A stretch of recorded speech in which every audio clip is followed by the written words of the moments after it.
Ito na po yung bahay ng pamangkin ko. Ayan, si John Robert Bautista. Siya po ang may-ari niyan. Ngayon po yung araw kung kailan i-turn over po yung susi sa kanya.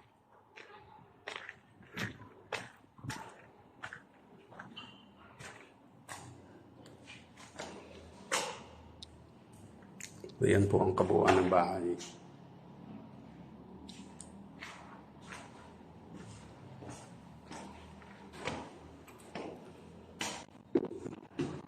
Na-check na po yung nito, electricals at working naman po lahat.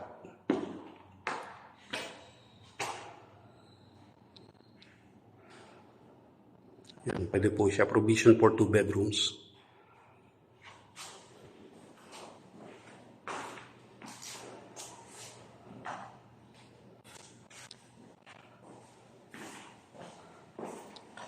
Tapos,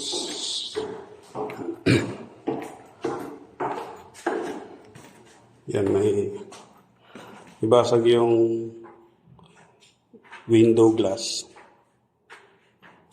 Minimal naman na po yan. Madaling palitan.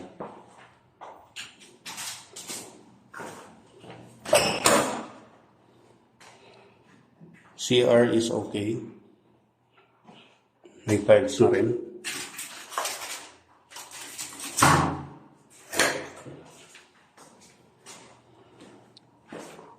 Ang downside lang po nito is wala pa siyang tubig. So subject for installation pa rin. Papakabit ng tubig.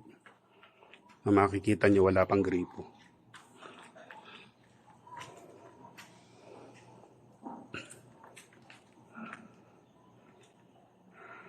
So yan.